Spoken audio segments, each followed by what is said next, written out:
Bonjour à tous. Ici, on va continuer sur la correction de l'exercice précédent, sur les vidéos précédentes. Là, on a sorti les informations entre la fonction et sa dérivée.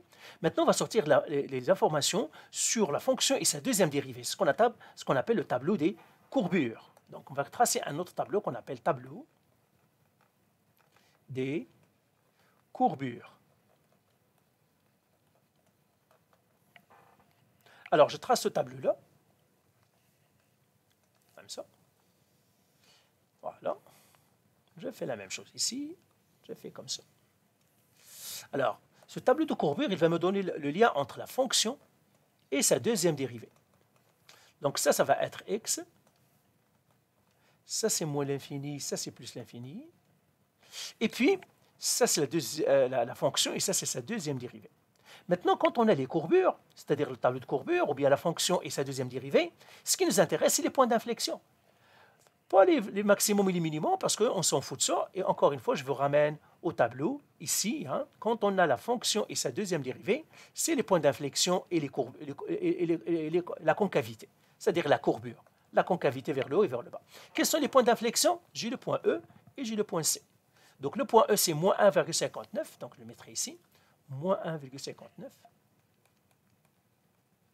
Et l'autre, c'est le point C, 0,98. Donc 0,98, c'est à peu près égal à 1. Donc je vais les isoler.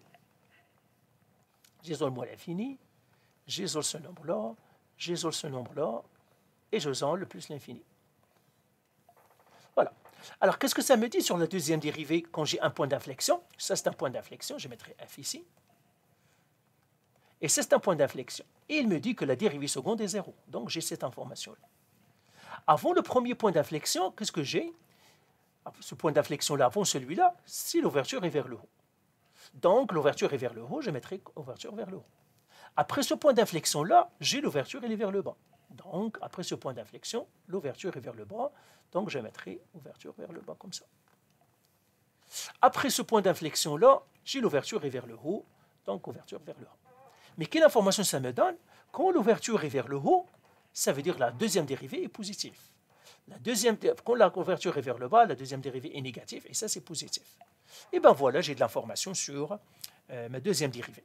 Et bien voilà, je vais arrêter ici, et dans la prochaine vidéo, on va tracer maintenant le lien entre la première dérivée et la deuxième dérivée. Et comme ça, nous allons être capables de tracer notre graphique.